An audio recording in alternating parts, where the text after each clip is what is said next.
Hare Krishna Mataji, Dhanavat Pranams, all glories to Srila Prabhupada and the assembled devotees. This is Revati from Atlanta Mataji.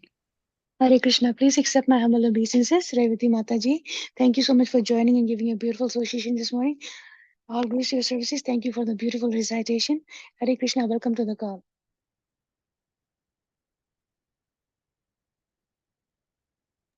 Hare Krishna Shivani Mataji, Dandavat Pranam to you and all Vaishnava. Srila Prabhupada celebrated Jai Vrinda. Thank you, Revati Gopi, for such a nice CC Bhagavad Gita association. Hare Krishna, Vrinda Gopika Mataji, please accept my humble obeisances. Thank you so much for joining and giving a beautiful association this morning. Welcome to the call, Mataji. Hare Krishna.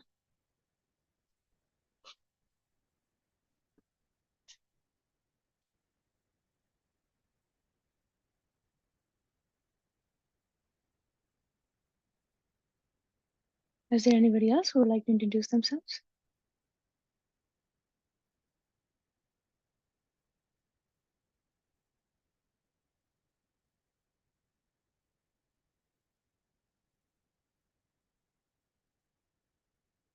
Hare Krishna, dear devotees. Once again, I welcome you all for this mid-morning session and Bhakti Sangha Japa conference call. I would like to start by sharing a quote by Srila Prabhupada Ji. A grasta or a householder like you are also Tin Nandi because you have sacrificed everything, your life, your home, and your child. So you are Trinandi, sannyasi. In fact, continue this attitude seriously and sincerely. So you will be also as good as a sannyasi, even though you are in the dress of a grasta. Letter to Rupanuga, August 30, 1968. Srila Prabhupada ki Jai. Hare Krishna, dear devotees. Today we are very fortunate to have His Grace, Haridas Varya Prabhuji. Prabhuji will be enlightening us. Hare Krishna. Prabhuji will be enlightening us on the 18 secrets in Valmiki Ramayana Session 12. Hare Krishna, please accept my humble obeisances. Haridas Varya Prabhuji. Thank you so much for giving your valuable time and wonderful association this morning. Waiting eagerly to hear from you, Prabhuji. Srila Prabhupada ki Jai. Guru and Garanga ki Jai. Please take over the call. Hare Krishna. Thank you very much, Shivani Mataji. Dandavat Pranam to all the assembled Vaishnavas and Vaishnavis on the call today. Very fortunate to be here to share the secrets of Ramayana as told to Ramanujacharya by Sri Shaila Purna. So very, very fortunate that we have reached up to session 12 and very happy that all of you have been eagerly following the secrets of Ramayana, which was given to Ramanujacharya with full gusto and full enthusiasm. So the speaker is enlivened if the audience is very, very active and is interested to listen to, which has been always the case with the Bhakti Sangha Japa group devotees. So I'm very grateful to be here. So before we start today's session, which is session number 12, where we would see 16th and 17th secrets together. And before we go there, we would like to sing the Mangala Charan and invoke the blessings of the Acharyas so that whatever I speak is suitable for your hearing and it will invigorate the bhakti in your heart and it will accelerate the progress towards the divine lordships. Om Ajnana Timirandasya Jnananjana Shalakaya Chakshurunmilitam Yena Tasmai Shri Gurave Namaha. Shri Chaitanya Manobhishtam Stapitam Yena Bhutale Swayam Rupa Kadamahyam Dadati Swapadantikam Vandeham Shri Guru Shri Utapada Kamalam Shri Gurun Vaishnavamsha Shri Rupam Zagrajatam Sahagana Raghunathanvitam Tam Sajivam Sadvaitam Savadutam Parijana Sahitam Krishna Chaitanya Devam Shri Radha Krishna Padan Sagana Lalita Shri Vishakhanvitamsha He Krishna Karuna Sindho Dinabandho Jagatpate Gopesha Gopika Kanta Radha Kanta Namostute Tapta Kanchana Gaurangi Radhe Vrindavaneshwari Vishabhanasute Devi Panamami Hari Priye Vancha Kalpatarubhyascha Kripa Sindhu Vacha Patitanam Pavanebhyo Vaishnavebhyo Namo Namaha. Jai Shri Krishna Chaitanya Prabhu Nityananda Shri Advaita Gadadara Shri Advasadi Gaura Bhakta Vrinda Namam Vishnu Padaya Krishna Prashtaya Bhutale Srimate Bhakti Vedanta Swamin Iti Namine Namaste Saraswate Deve Gauravani Pracharine Nirvisesha Shunyavadi Paschatya Deshatarine Hare Krishna, Krishna Krishna, Hare Hare, Hare Rama, Rama Rama, Hare Hare. Mukam karoti vachalam pangum langayate kirim yatkripatamaham vande Shri Gurum Dinatarinam Paramananda Madhavam Shri Chaitanya Ishwaram Hari Om Tatsat.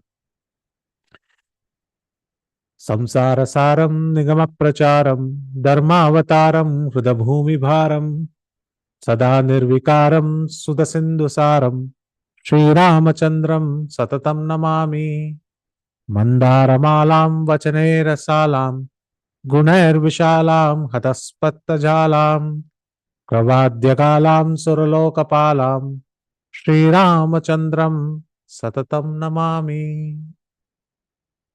So I pay my respectful obeisances unto Lord Ramchandra, who is known as Lakshmi Vilasam. Vilasa means one who resides. So where Mother Lakshmi constantly resides is on the chest of Lord Ramchandra. And it's not only the residence of Mother Lakshmi, it is also Jagato Nivasam. It is also the residence of the entire cosmic manifestation. Bhudeva Vasam, all the demigods, and even Mother Earth, she also takes shelter of Lord Ramchandra. And his lotus hands give Abhaya Raksha. That means it gives us complete protection. But those same hands which give us complete protection, which are lotus hands of Lord Ramchandra, Lanka Vinasham, when it meets with foes or when it meets with enemies of devotees like Ravana, his whole Lanka is completely vanquished. Bhuvana Prakasham, he is the one who gives the light of knowledge and one who is effulgent from his own effulgent body comes out many brilliant rays of effulgence which lights up the entire cosmic manifestation. Such a divine Lord, Sri Ramchandra, I pay my respectful obeisances. Sri Ramachandram Satatam Namami. Satatam means eternally. Always I will bow down unto the lotus feet of such a great warrior, such a great Lord who is always giving us the mercy. So with that, I welcome each and every one to this class of 18 secrets in Ramayana. One by one, we have discussed in detail in Ramayana, principally holding Valmiki Ramayana as the book that we would like to read and enjoy. And through them, we are trying to learn the various different meanings and secrets which are hidden in the text of Valmiki Ramayana. Of course, during this entire recitation or during this entire satsang, we have not only limited ourselves to Valmiki Ramayana, we have journeyed into other aspects of Ramayana like Kamba Ramayana, Manusmriti, Mandusmita Ramayana, etc. We have also seen significant works of our acharyas who have presented before us the various tenets and explanations on these shlokas. So last time we reached up to secret number 15. And secret number 15 was Sri Sahyam. But before that, we have learned the different groupings of these secrets. So a quick recap. The first 6 was instructing us how to surrender unto the Lord. This Ramayana, as I have said time and time again, is also known as Sharanagati Shastra. It is a scripture which again and again talks about how to surrender unto the Lord. In fact, a subject matter like surrender or a subject matter like Sharanagati is spoken in the beginning, is spoken in the middle, and is also spoken in the end. So any subject matter in a book which is repeated again and again throughout the book just highlights this point that it is very important. So carrying the same mood, we had dissected these 18 secrets into 3 parts. The first 6, the second 6, and the third 6. The first 6, which we spoke about, was how to surrender unto the Lord, or the prerequisites that we need for surrendering unto the Lord. How do we develop our faith?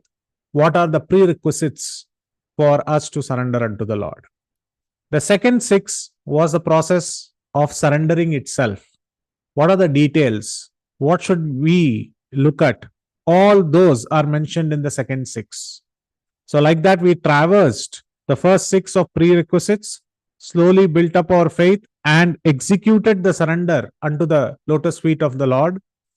And after surrendering, how should a person live was the aspect that we were talking about, which forms the last 6 secrets. So in the last 6 secrets, we learned the first 3, and the first 3 are in front of you. I will be sharing it right now. So you will be able to see. Okay. Yes, here it goes. So let me know when you can see. I hope you all can see. So We can see, Prabhuji. yes, thank you. So here we see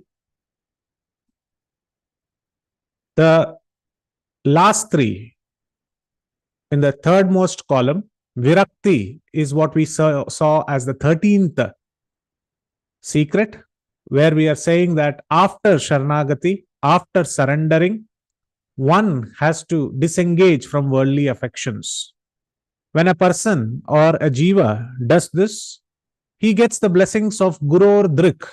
And we spoke about how the glance of the spiritual master is greater than a glance from one eye of the spiritual master is far, far greater than the glance made by the 3 eyes of Lord Shiva, 8 eyes of Lord Brahma, and 1,000 eyes of Lord Vishnu, Sahasra Aksha. So all put together, 1,000 plus 8 plus 3, 1,011 eyes of the Trinity. It is much greater when the spiritual master just puts one glance with his one eye on the disciple. And the vision of the spiritual master be glorified. But why would the spiritual master be so interested to cast a vision or cast a glance on the disciple? Because he is continuously disengaging from worldly affections and he wants to walk towards the spiritual goal. So when 13 is followed very nicely, then the 14, the vision of spiritual master, falls on the disciple. And when the vision of the spiritual master falls on the disciple, the glance of the spiritual master falls on the disciple, naturally we spoke about this aspect which is called as Sri Sahyam, which is secret number 15. The blessings of Srimati Radharani, Lakshmi, Sita, etc. on that jiva. And we saw various examples of how Mother Sita is extremely, extremely merciful towards the living entities. In fact, one of the parts which we missed out last time, which I wanted to mention, just to make a segue into 16, is that often it is asked this question. Lord Ramchandra, when he came back and saw that his beloved wife, Mother Sita, has been abducted, he was searching for her everywhere. And when he got to know from everyone that Sita was taken away or Sita has been kidnapped, then he proceeded towards Lanka. We all know this story.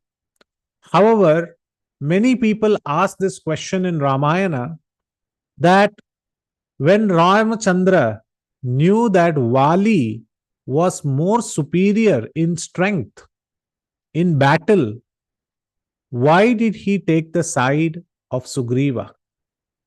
He could have made the pact with either Vali or either Sugriva. He had the choice. But he made the pact of agreement, friendship with Sugriva. The question remains, why did he do so? So I open this question to the audience. What is your opinion?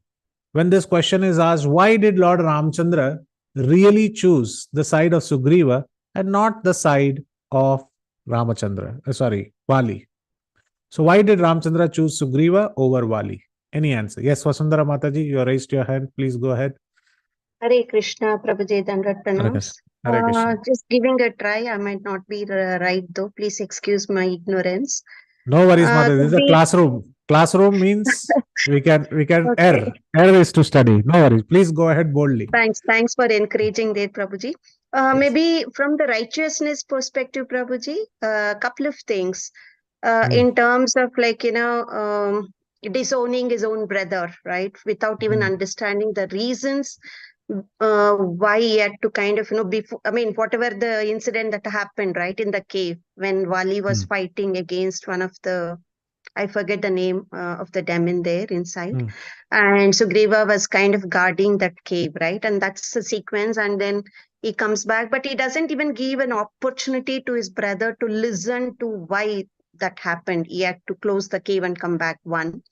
Two is that he forcefully abused his wife, Sugriva's wife. So from that perspective is what I felt, because Ramachandra is like epitome of righteousness, right? So that's what I thought, Prabhuji. Hare Krishna. Thank you, Mataji. Yes, Parima Mataji. Prabhuji, Hare Krishna. I was going to Hare say Krishna. the similar things, but I personally feel one more thing that, he felt that Sugriva is more trustworthy than Vali, because Vali was treacherous, because he took away Sugriva's wife. It was like he cheated on his brother. So Very nice. such a cheat, you cannot seek help of a cheat, because you never know when you can get cheated. Thank you, Mataji, for sharing your thoughts. Kirtida Sundari Mataji. Yeah, Hare Krishna, Prabhu. Hare Krishna. Prabhu, my opinion suggestion will be a little different. I was thinking on the point that Lord Ram didn't know whom to approach. He was just walking through, and through Shabri, he came to know that he has to go to Sugriva. And Sugriva approached, so Lord Ram gave him preference. Okay, Yadrichaya. Anyway, thank you, Mataji, for sharing thoughts. Anybody else? Okay, we'll go ahead. So all your answers are correct. However, the Acharyas give us a very, very interesting take on this wonderful phenomenon of why Lord Ramchandra actually chose Sugriva. Let us see the answers which were put forward. Vasundhara Mataji said that looking at the behavior of Vali and the way he actually did not give an opportunity for Sugriva to speak, why he did so, why he hid the cave. But actually all that conversation, everything happened when he met Sugriva. He got to know about those stories. He got to know about those incidents after talking to Sugriva and understanding his plight. But the question is before, why? Okay, fine. He went to Sugriva, talked about it, but he could have gone to Vali also and spoken about it. So we cannot take that answer. What about treacherousness? He abducted the wife of Sugriva. Okay, but that is between a monkey kingdom. So there are many kings who have abducted in the past. This happens in a Kshatriya kind of a mentality. Fine. While Lord Ramchandra is looking at epitome of character, we can't speak about that also. Why he chose Sugriva? Kirtida Mataji mentioned that it was Sugriva who came first. So one who came first, but it gives you a biased situation. The answer is given wonderfully by our acharyas, and they mention because it was only Sugriva sitting in that mountain when Sita threw her bangles, her ornaments, which is touching her spiritual body, and she saw the monkeys and she threw these ornaments at them. The nupur, the bangles, the kamarband, the armlets that she had, she all tied it up while Ravana was abducting her. And she tied them up and she saw these monkeys sitting and thinking, pondering how to gain victory against Vali. And she thought that these monkeys will help. And she threw them. And when Sugriva collected them and he touched them, then he already got the blessings of Mother Sita. We are talking about Sri Sahyam. The blessings of Mother Sita is so glorious.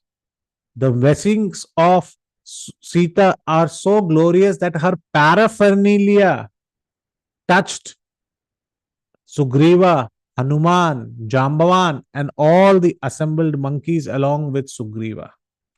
So when the blessings were already given by Mother Sita, Ram said there is no two questions asked. This is already passed by Mother Sita. So Sri Sahyam here, he actually accepted Sugriva's blessings, Sugriva's friendship. And hence Valmiki and many other saints mention this fact that Ramchandra is so fond of his devotees, but he will not go against the words if Sita has recommended somebody. And he took that these monkeys are recommended for the one to take help. And Sita actually threw those bangles thinking Lord Ramchandra, Lakshmana will come this way. So in this way, Sri Sahyam, blessings of Sri is required. Even Vibhishana's case of acceptance of Sharanagati is Sri Sahyam. How? Vibhishana never met Mother Sita?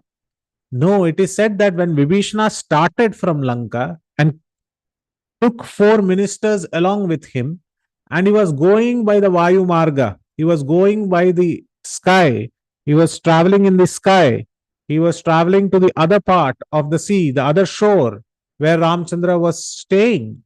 And while he was traveling and flying in the sky, Trijata, his daughter, actually pointed to her father who was traveling in the sky, and she told Mother Sita that please have a look at my father. He is traveling with the ministers to the other side. It is heard that he is actually going to take Sharanagati on the other side.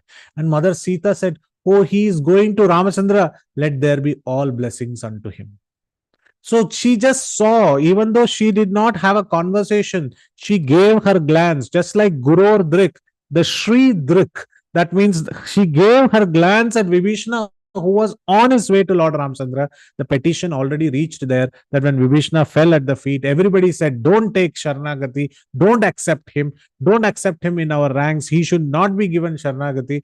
Ramchandra gave all the reasons, but the innermost reason was he is already blessed by Mother Sita. The recommendation has reached me. The blessings of Sri has reached me. So he is already blessed. So there is no chance. First, I have given my vow. Second, over and above the vow, even I can break my vow, but over and above the vow, Mother Sita has given the recommendation that this soul, this jiva has to be accepted. Then that person will be accepted. So this is Sri Sahyam, blessings of Sri. In fact, Mother Sita was so happy that Lord Ramchandra did not go back in his vow, that he said, I will leave Lakshmana, I will leave you Sita, I will leave the entire kingdom, but I cannot leave my vow of protecting these sages. These sages of Dandakaranya, they have taken refuge unto my lotus feet, and hence I have told them that I will protect them, and hence I will protect. So when he defeated Khara, he defeated Dushana, he defeated Trishiras, and when he defeated such great warriors and Rakshasas in the battlefield of Janasthana, Mother Sita became so happy. Because it was her who said, Purusha Vigraham, you are just a man. You are just a woman in a man's body. You do not have the valor. Lord Ramchandra took it upon himself to show the valor. Single-handed Lord Ramchandra defeated the entire Janasthana army. And he was bleeding also because of the various weapons which was used against him. And because of those cuts of those weapons on his body, his transcendental blood was oozing from various parts of his body. And Mother Sita, she understood this is not the pain that any woman can bear. This is only a great warrior, a great Purusha like Maryada Purushottam Ram. Only him can fight like this. And he showed the manly valor on that battlefield. She was so happy that not that he actually exhibited his valor. Many people feel that Mother Sita was happy because he exhibited his valor. No, the Acharyas mentioned she was really happy because he did not go back on his promise. He said he will protect. I told him, leave away your bow and arrow and put it away and lead a very peace and quiet life. Have a lifestyle which is full of peace and harmony. But he said no, he will fight, and he protected all the sages. He killed all the miscreants. He ensured there is no more anarchy in the world by killing all those. And seeing that her test to Lord Ramchandra has been passed, and seeing that he is determined to follow his vow, she gave him a very lovely embrace. And it is mentioned that that embrace, Lord Ramchandra felt as if the herbs were being applied on his body, on his wounds.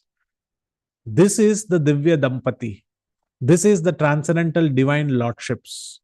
They both come together to cast a healing touch on us so that she would pick our case and our petition and recommend us in front of the Supreme Lord so that he gives us his blessings unlimitedly.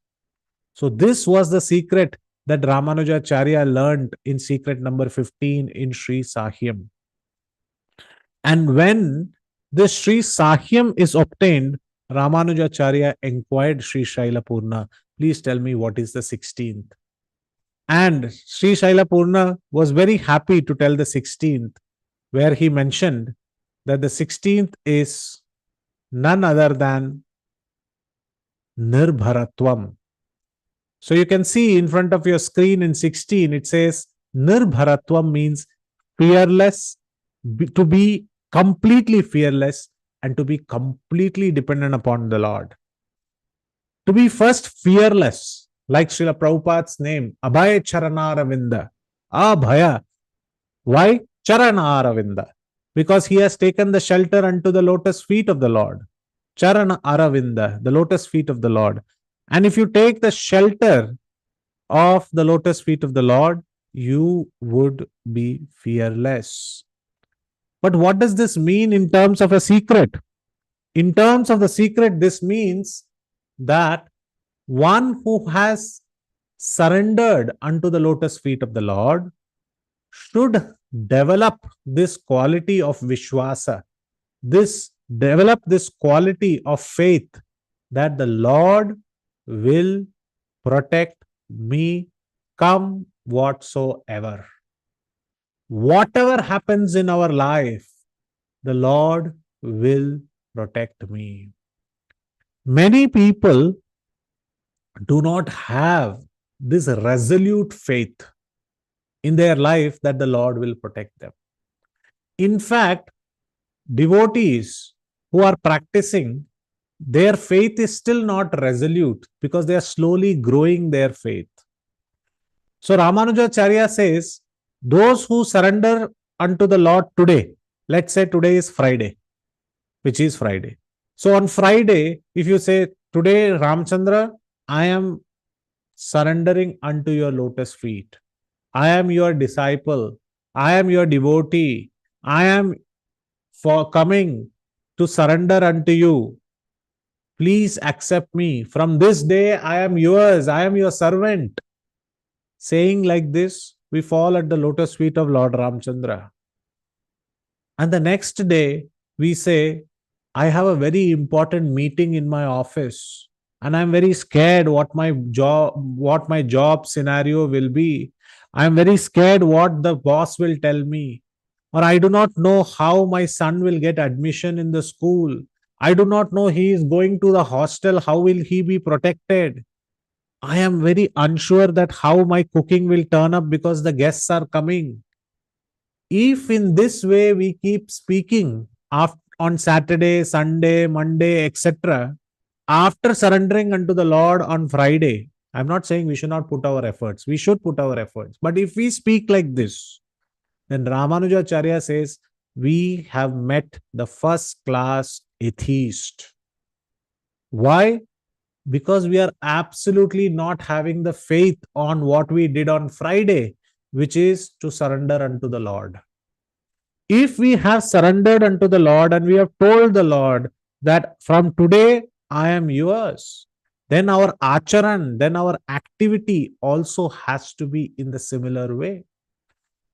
We should not be thinking twice that what will happen to us in the next day's meeting. What will happen to us if we do not use? Who will protect us? Whether my money or my bank account will protect us? No. We should be constantly remembering this fact that the Lord will protect us. The Lord is there to protect. And it is the responsibility of the Lord to save me, because it's the Lord's duty, because he himself said to Mother Sita that I will leave. Mother Sita, I will leave you. I will leave Lakshmana. But I will never go back on my vow to protect my devotees who have said, I am yours. So it is the Lord's duty. Why should we worry about it? And if we don't have this faith, then we are faithless. And if we are faithless, then Ramanujacharya says we should join the group and community of atheistic people.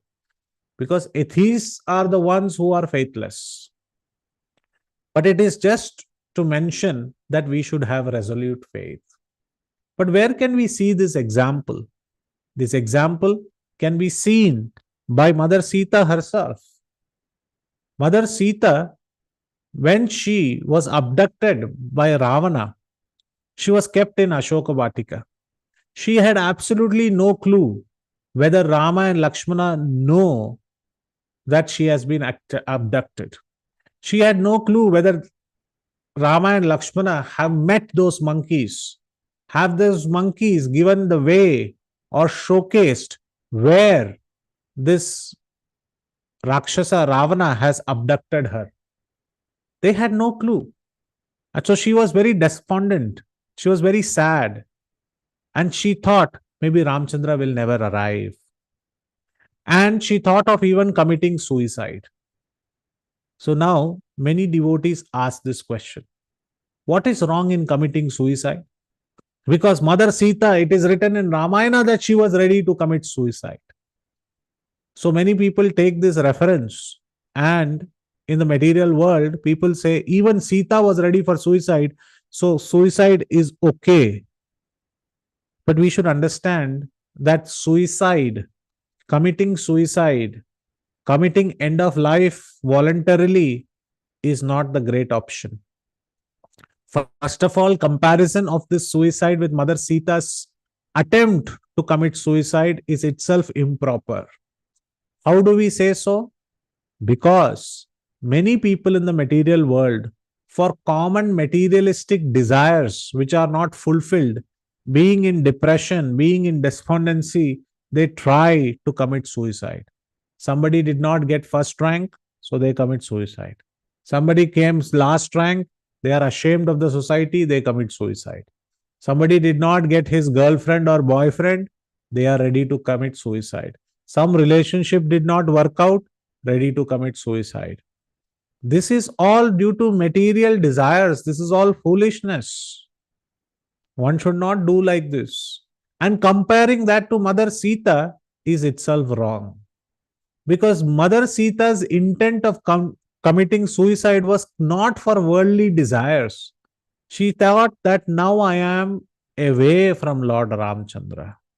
Now if I think of Lord Ramchandra and if I commit suicide, then I am constantly thinking of Lord Ramchandra, and I don't want any other person to touch my body. I will maintain my chastity, and maintaining this chastity and not knowing that where Lord Ramchandra is, I am away from him. I cannot live in this separation. So I'll commit suicide, go back to Vaikunta, and I'll see Lord Ramchandra face to face so that I can serve him continuously. I cannot stay without serving him. This is the motive of Mother Sita. It has no tinge of materialism. But many people make this argument reading Ramayana that, oh, Mother Sita was ready to commit suicide. So hence suicide is okay. So Ramayana is encouraging suicide. Just like many people say Bhagavad Gita is encouraging fight, encouraging violence. This is wrong understanding. So Ramayana is not encouraging to commit suicide by the example of Mother Sita. In fact, it exhibits this quality of nirbharatvam. That when Mother Sita was going to commit suicide, she heard from Hanuman. And she heard from Hanuman that Lord Ramchandra has got to know about her whereabouts. He is the messenger. He has sent this sign of the Chudamani, his ring. He has sent his ring to showcase that I am the messenger.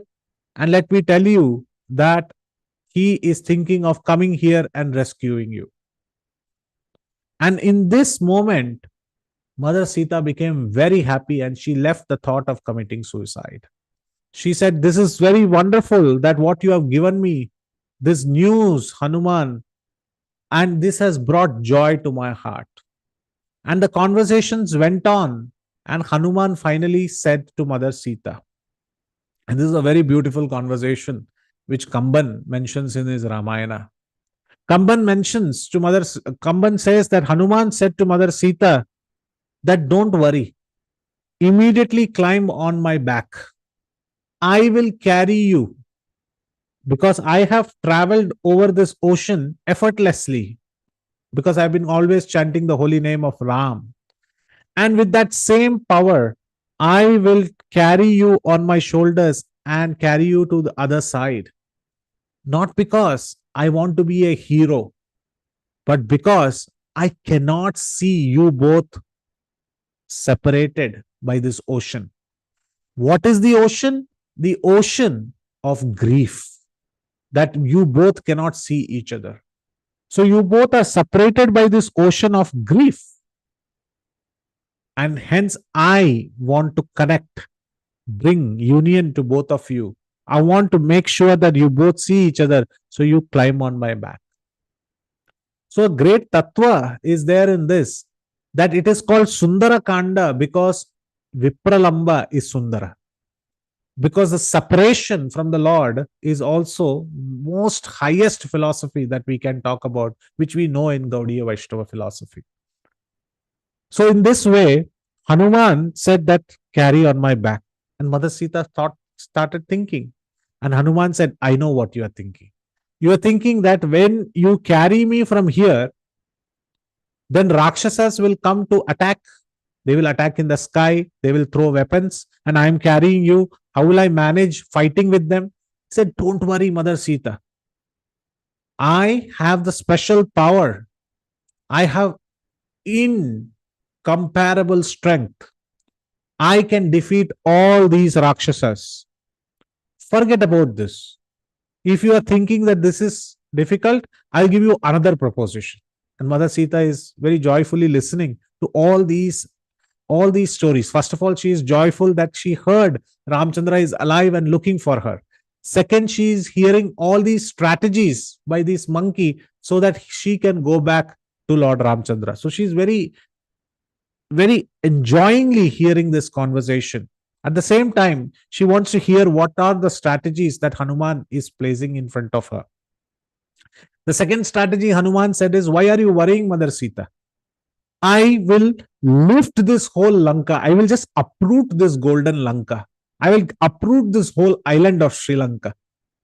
And along with you, I will just carry it and plonk it right in front of Lord Ramchandra. And I will fall at his feet. And you know what I will see on his feet? I will see those anklets, those golden anklets on his feet. And those are very wonderful, because those are heroes' anklets. And they have vanquished many enemies. Just by taking darshan of those anklets every day, let me tell you, Mother Sita, I can vanquish all the enemies. But what is the other use of me living if I cannot unite both of you? Hence, Mother Sita, please climb on my back. I will destroy all of these Rakshasas, or I will uproot this golden Lanka and reach Ramachandra. Tell me, what do you prefer? Mother Sita says, you speak very wonderfully, Hanuman. But she, out of her full humility, she mentions this. And this is Kamban's words, not my words. She says, ultimately, as per Shastras, sometimes they say women do not think straight. And she sees her humility. However, what she presents after these statements are the highest wisdom that a Nava Vyakarana Pandita like Hanuman also could not think about. But this is her humility. She says sometimes feminine wisdom is very less. So please excuse me, but I would like to put forward before you, Hanuman, some of my points. And Hanuman is listening. What is Mother Sita going to say? And Mother Sita says, while you are traveling, it is quite possible you are busy in your fight and you might drop me into the ocean. It is not your fault. You have to protect yourself. And hence, by this drop, already I am dropped into the ocean of grief, and now I will drown. If I drown also, I don't have a problem. But now that you have told me that Ramchandra is alive, now that you have told me that Ramchandra knows where I am, if he gets to know that I have drowned, he cannot live. And it will be a stain to his bow, his valor, his commitment, his vow. Hence, I cannot take this option. Second, she says, and I don't think so your strength is enough, Hanuman. Hanuman says, what are you saying? I have got these blessings from all that my strength is quite a lot. He says, your strength is a lot, but your strength of wisdom is actually weakening right now. He says, what have I not thought of, Mother Sita? Please tell me. She says that, how did Ravana bring me here? He stole me. He abducted me. He picked me up without telling anyone. He cheated in the vesh of a sannyasi. He came in disguise like a sannyasi, like a sage, and he cheated. And he picked me up, abducted me from Lord Ramchandra. And what are you suggesting? That before the battle of an eye, as the Rakshasas are all looking that side, you will also cheat them and take me away. When a person cheats and the other person also cheats the person who has cheated, then what wins is a cheating religion. And Ramchandra is not the pratik, or Ramchandra is not the emblem, or Ramchandra is not standing as an emblem of cheating. He is Maryada Purushottam. He is righteous. He stands for righteousness. And that is the dharma he follows. So I can't accept this proposition. Let Ramchandra come. And third, she says that a cheating religion should be victorious, or a cheating religion should be vanquished and gained victory by following dharma.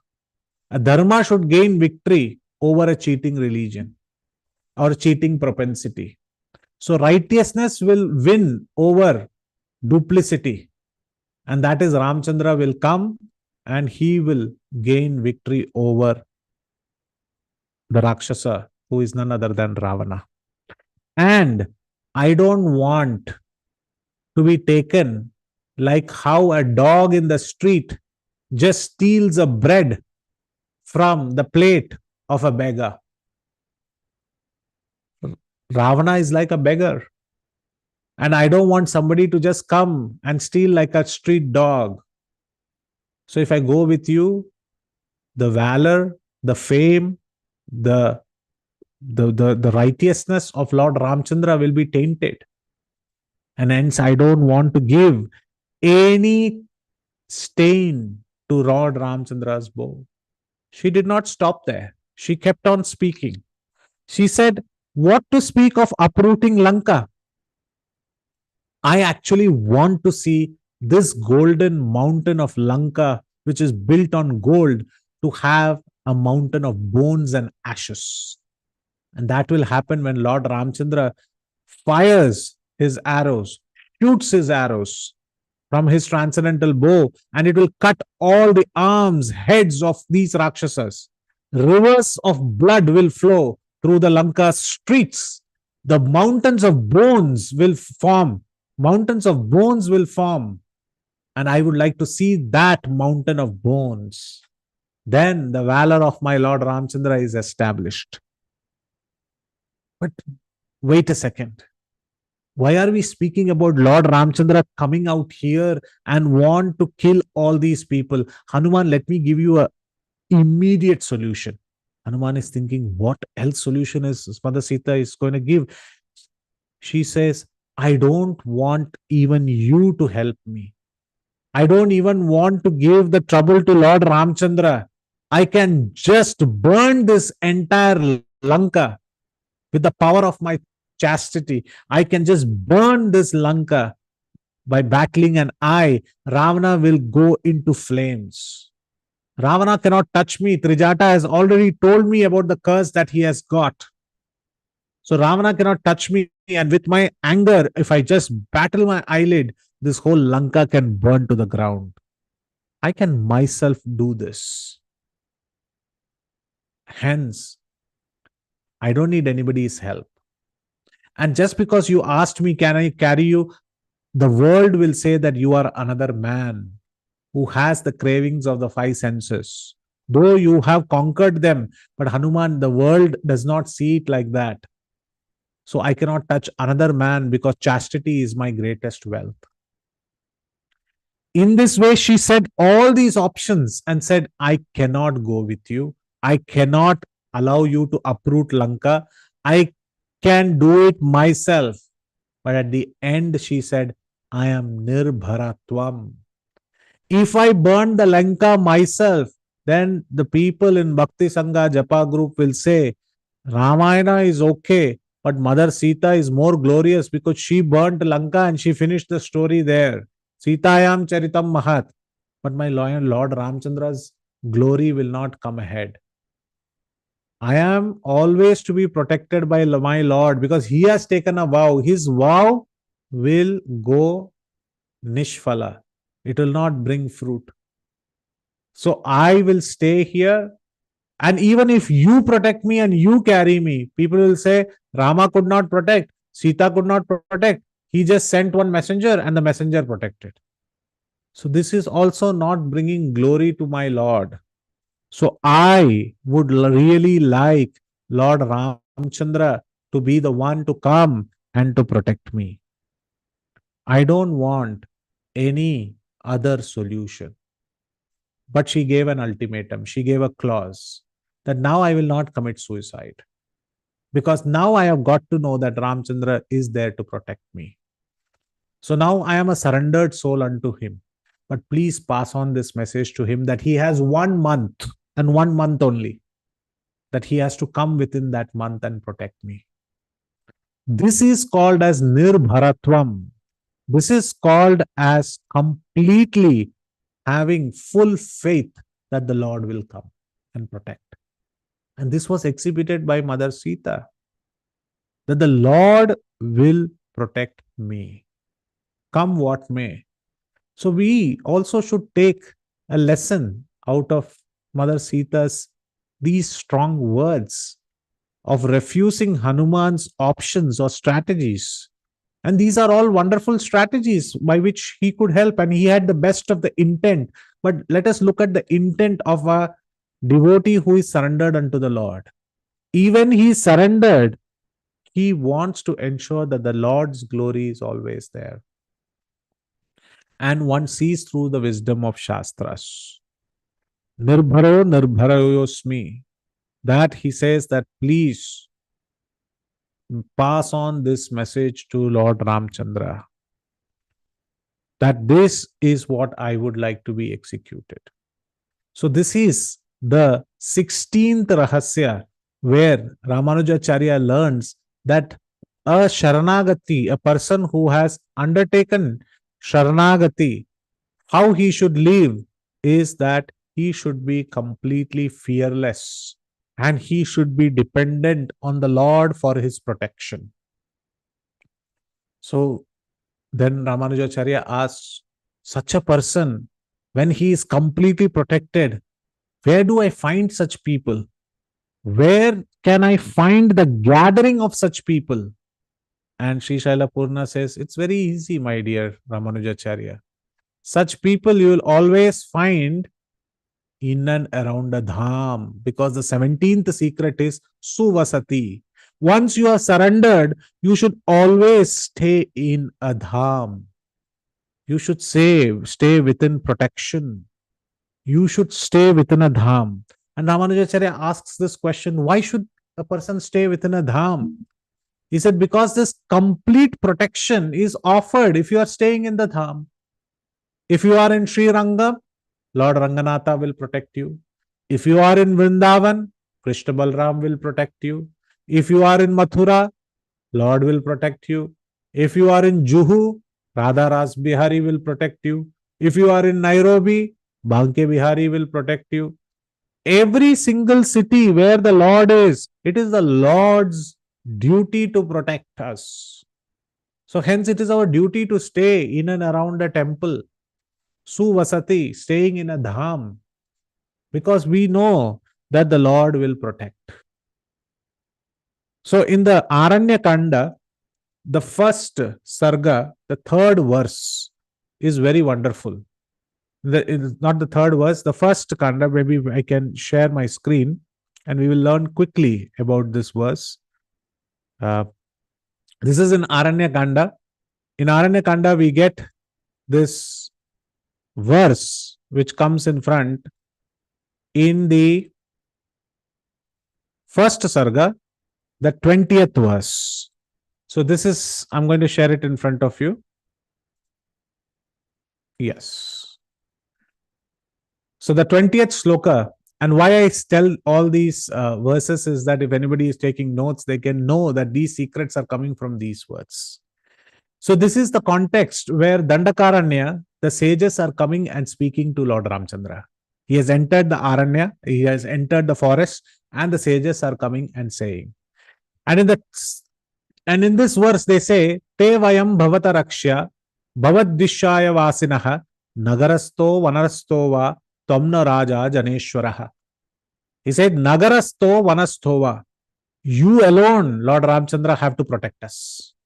Why? We are the subjects living in your kingdom. We are in your Suvasati. Whether you are in the forest or whether you are in the kingdom, you are the king everywhere. Maybe you are in the capital or in the forest. You are our king. In fact, it is very wonderful that they are addressing him as king.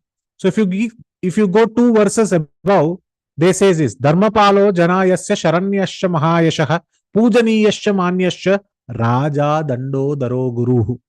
He says, a king, you are the king and you will protect, and you are a respectable and adorable king. You will wield your scepter of justice. And you are a revered king as well. So Ramchandra, you will protect us. So Ramchandra was listening all of this. Dandakaranya, the sages are coming and they gave him blessings. They gave him Mangala Shasanam and they gave him blessings. And they spoke in this way that you are the king, whether you are in the forest, whether you are in the kingdom, it is your duty to protect us. But what amused the Lord was the next 2 verses. Indrayasva Chaturbhaga Prajarakshakti Ragava Raja Tasmad Varan Bhogan Ramyan Bhungaike Namaha. This is very beautiful. He says, Indra Yasya Chatur Bharga. The 4th part of Indra. What does this mean? The fourth part of Indra is the protector of people. He is saying, O Raja, O King Rama, you are the 1/4 part of Indra and you will protect people, and hence you are called as Prajarakshati Raghava. Prajarakshati means you are the Raja, you are the king, and you are Raghava. And the king for this matter is hailed. That means you are glorified because you are 1/4 of Indra. What is this 1/4? We will learn. And hence, you please bring fortune to us. So this is very important for us to understand why they are saying you as 1/4. Indrasva Chaturbhaga Prajarakshati Raghava. Because in Manusmriti, there is a beautiful shloka which says, Ashtabir Lokapalanam Matrabihi Nirmito Nripaha. What does this mean? A king is actually made by 8 different rulers of the 8 different corners of the universe. It says a king is made by Indra, Vayu, Yama, Surya, Agni, Varuna, Chandra, Kubera, or Prithvi. 8. Kubera, it could be Kubera or Prithvi. Sometimes it's mentioned Prithvi, sometimes it's mentioned Kubera. So Indra, we all know Indra is the chief of the demigods. Vayu is air. Yama is death, the god of death. Surya is sun. Agni is fire. Varuna is rain. Chandra is moon. And Kubera is wealth, or Prithvi is earth. But what does this mean? Prabhuji, this sounds like too mythological. How can a king be made up of all of these? There is a deep inner meaning to it. Indra, who is the chief, what is his role on planet Earth? Can anybody tell me? You all know Govardhan's pastime. What does it? Yes? Sending rains. Sending rains. Very nice. By sending rains, what happened? Grains. Grains. Prosperity, prosperity. Grains. Prosperity. So there you have answered. So by saying Indrasya Chaturbhagaha, that means you are Indra, you bring rain, and rain for particular months of rain you bring, which will sprout the seeds, give us grain. Similarly, we Dandakaranya sages would like to sprout our hopes, which are like seeds, which are inside. We are very afraid. We don't know how these hopes will come out. But when I see you, you are like the Indra's Chaturbhaga. 1/4 of Indra has come to you and you have become a king. And because a king has 1/4 of all of the resplendence of all of these demigods. So you have 1/4 of Indra. So you have the capability to sprout the hopes in our heart. And Rama is smiling. But why did you say Vayu, the air? The air pervades everywhere and it enlivens the jivas. Similarly, you are the king. You have got your agents everywhere in the kingdom to ensure that you enliven us. Rama is thinking, why did you call me Yama? The death. Because the Yama does not have friend or foe. He is equal to everyone and he ends lives, whether it is a friend, a baby, an old man, a young man, it is equal to everyone. And the end of life will come. Yama will pass his justice without having any partiality. Similarly, we want you to extol those punishments, to give those punishments, to include those punishments very judiciously, like the judicious nature of Yama. Hence, you have the king who is very judicious in nature. Rama is saying, why are you calling me the Surya? Because is it because I'm coming in the sun dynasty? He says, no. We are calling you Surya because the Surya, what does he do? He actually shows his sun rays on Mother Earth and evaporates all the water. And he evaporates all the water from Mother Earth and he stores them in the clouds so that it can form rain later. He said, so how is a king compared to a Surya? He said, you also collect taxes, just like the sun rays collect the water. You also collect taxes as a king, and you will keep part of these taxes for rain, which is welfare for the living entities who are subjects. So you are Surya. But why are you calling me Agni, fire? He said, you will burn down. And Agni actually does not see. If there is evil, it will burn it down. Similarly, you as Agni, please burn down our enemies who are there in the forest and please protect us. Be like the rain, Varuna, who binds each and every entity. When it rains, all the entities are bound together and life flourishes. Hence, you also flourish livelihood in your kingdom by protecting us. You be the moon, O Ramachandra. You are Ramachandra. What does the moon bring? Bhagavad Gita, 15th chapter. Can anyone tell me what does the moon give? Juice and vegetables. Juicy vegetables and fruits. Absolutely. Juicy vegetables and fruits, and it even causes the growth of medicinal herbs. And Chandra is very pleasant. Sunshine is very harsh. Moonshine is very pleasant. So similarly, a king is very pleasant to his subjects. So your appearance, Ramachandra, is very pleasant to us. You are present here, and this whole atmosphere has become very pleasant. And your existence is like a medicinal herb for us in this material existence. So you have 1/4 of Chandra. Kubera, wealth, you bring economy and prosperity to the kingdom. And finally, Prithvi, earth, the earth sustains all kind of people. It sustains a stupid person, it sustains an intelligent person.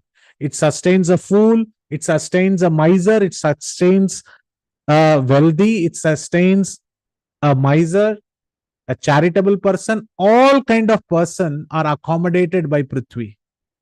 Similarly, you are 1/4 of the Prithvi. You accommodate all our different desires, and please bear with us.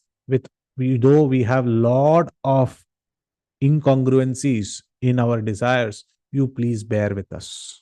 So in this way, they're saying Nagarastova, Janastova. It doesn't matter whether you are in the forest, it doesn't matter whether you are in your capital. For us, you are none other than the king who has 1/4. Indrasya Chaturbhagaha. So this was explained to Ramanujacharya and said that you are the king. So if we are living in the association of devotees near a dham or a temple, which our Srila Prabhupada has made it as one of the tenet of ISKCON, to build spiritual communities. So one of the 7 purposes of ISKCON is to build beautiful temples. And just because it is the Vyasa Puja ceremony, which we observed of His Holiness Gopal Krishna Goswami Maharaj, he took it upon himself to establish so many wonderful temples, and they are the spiritual oasis. And when we live, irrespective of dham, which we call as the traditional dhams, if we are living in and around the temple where the Lord is glorified, where the Lord is actually worshipped, we don't have to worry, because it's the Lord's duty to protect us. It is mentioned in a house where the Shaligram has been kept, and if it is a Nursing Shaligram, at least for 100 kilometers, everybody is naturally protected. Of course, everybody is protected by the Lord. That is there. A devotee means he has constant protection of the Lord. A devotee means constant protection is always there. But if somebody is having a Shaligram, so many kilometers, there is additional protection of the Lord. Special eyes. It's like protection is there in a police station, but there is CCTV camera in police station. That means there is an additional protection there. Or there is a biometric in the police station. That means there is additional protection. So a devotee never has to worry about Suvasati if he is living in a dham. So just like Chaitanya Mahaprabhu, Ramanujacharya also, when he went back home, back to Godhead, he actually gave 6 important tenets. The tenet number 1, which he said was, every disciple of mine should learn Sri Bhashya and teach Sri Bhashya. The second tenet was, every disciple of mine should learn Nammalvar's Tiruvaimozhi. This is a book in the 4,000 Divya Prabandhas. He said everybody should learn that and teach. The third one, he said that everybody should stay in a Divya Desham. Out of the 108 Vaishnavite shrines which are there, one should endeavor to stay in one of those 108, and one should serve the Lord. But Prabhupada is so merciful. He took this 108 temples outside of India and Nepal and the nearby places, and he took it all throughout the world.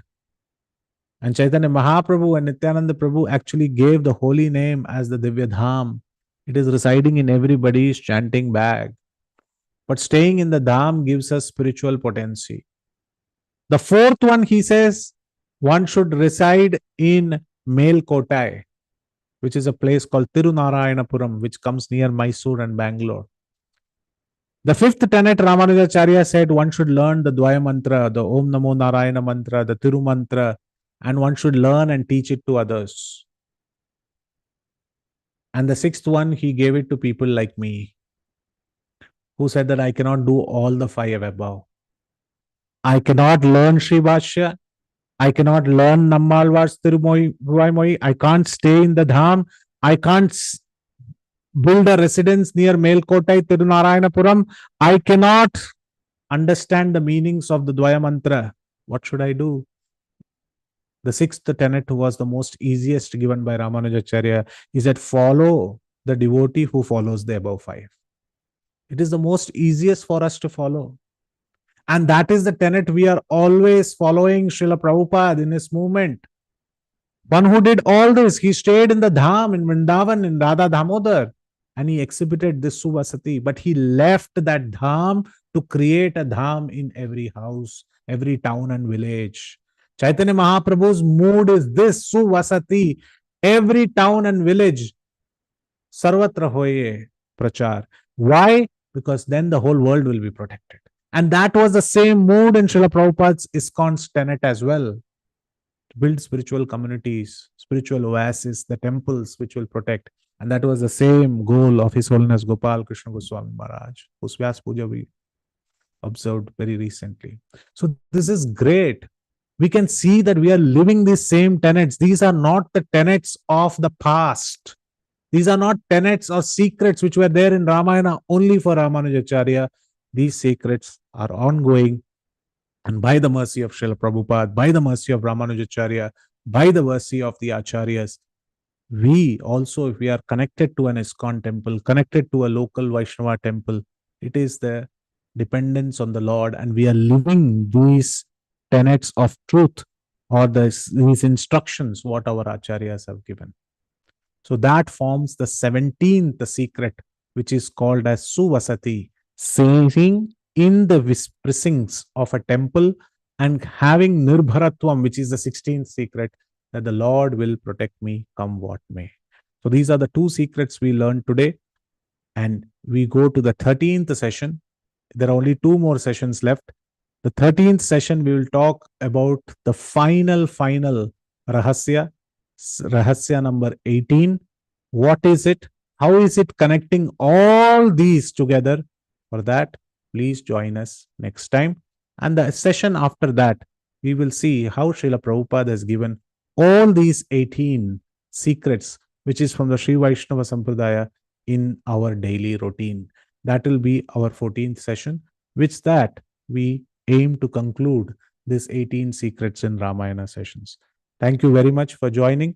Please join us next time on Friday to talk about the last secret told to Ramanujacharya by Sri Shailapurna, which is the 18th secret in Ramayana. Thank you very much. Jagat Guru Srila Prabhupada ki jai. Yadatras kalitam kinchit vidvam satpurayantu tat.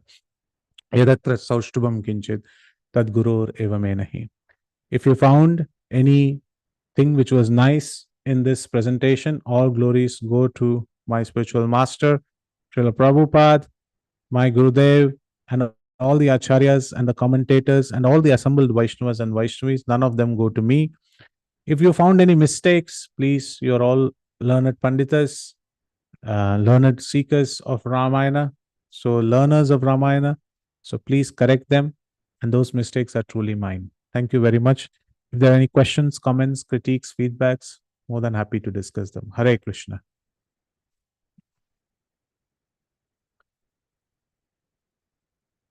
Hare Krishna. Yes, Vasundhara Mataji. Hare Krishna, Prabhuji. Hare Krishna. Hare Krishna. Excellent. It's so nectarian to hear. It's an oral retreat, is what I can say as usual. I mean, no words to even express the way you take us through the journey of these secrets. It's like, we feel like hearing. But I understand, yes, you need to conclude the session. So thanks a ton is what I can say infinite times. I just as a short query, Prabhuji, you mentioned the conversation between Mother Sita and Hanumanji.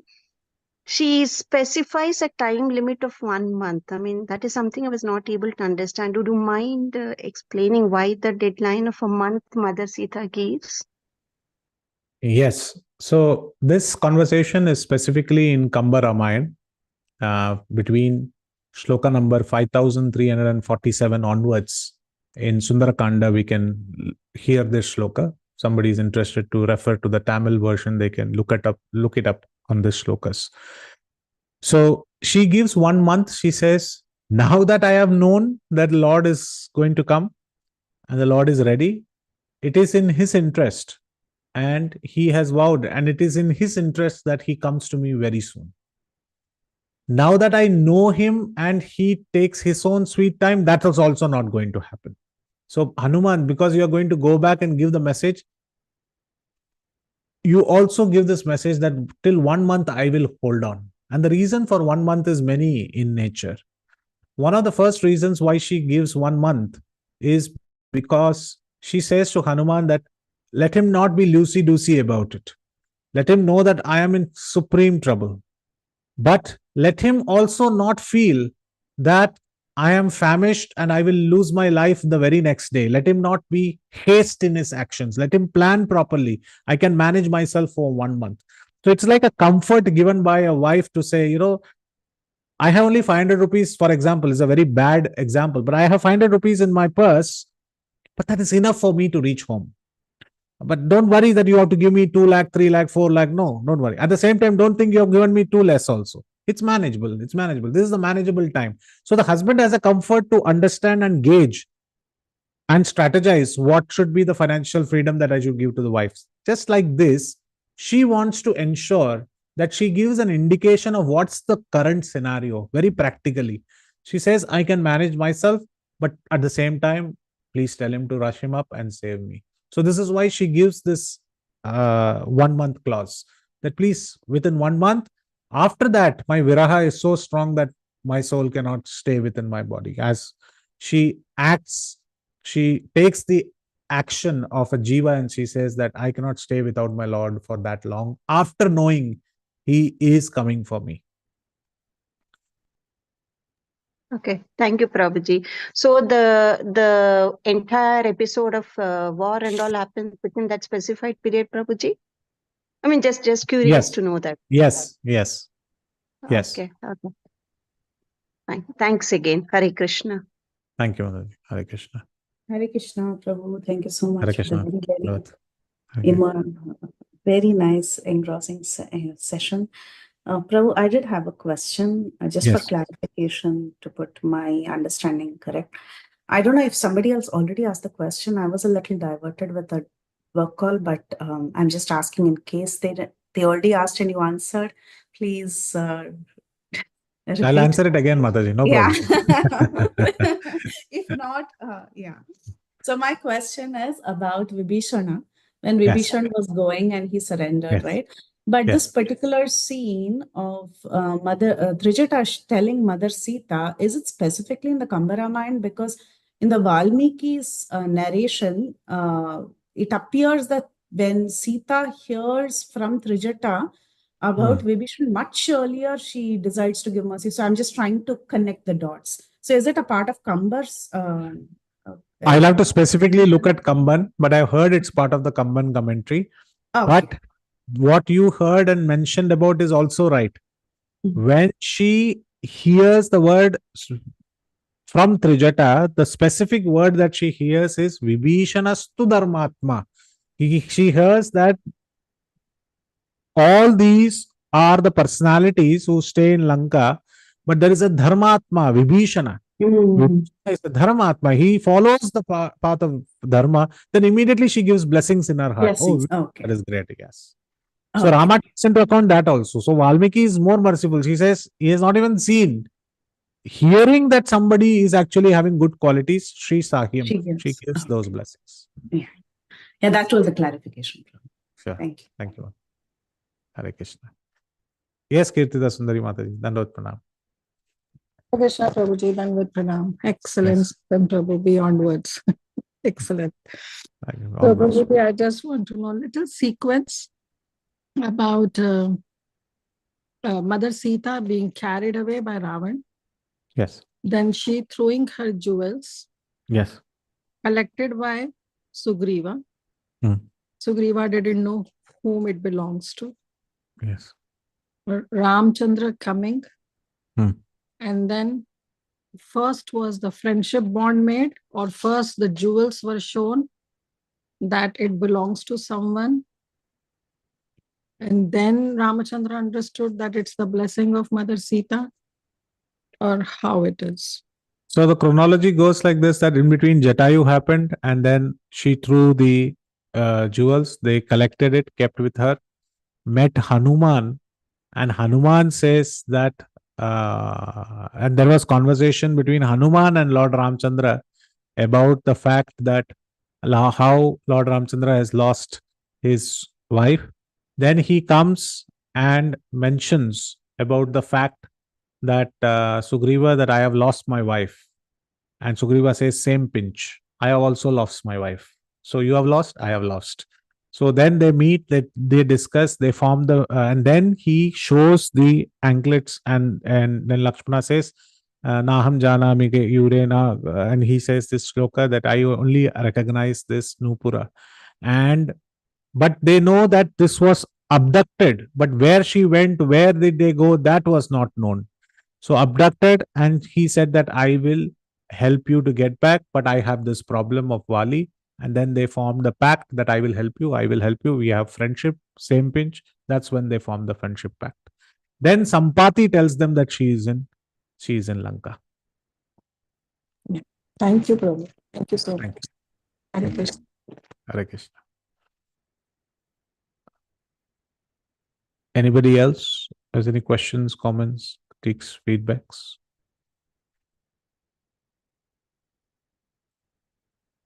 Okay. So back to the host, Hare Krishna. Thank you, Prabhu. Thank you so much. Beautiful, beautiful class. There are a lot of comments in the comment section. All glories to Prabhupada. Thank you, Mataji. Hare Krishna. I'm getting more and more sad that it's going to end soon. So we should start something else.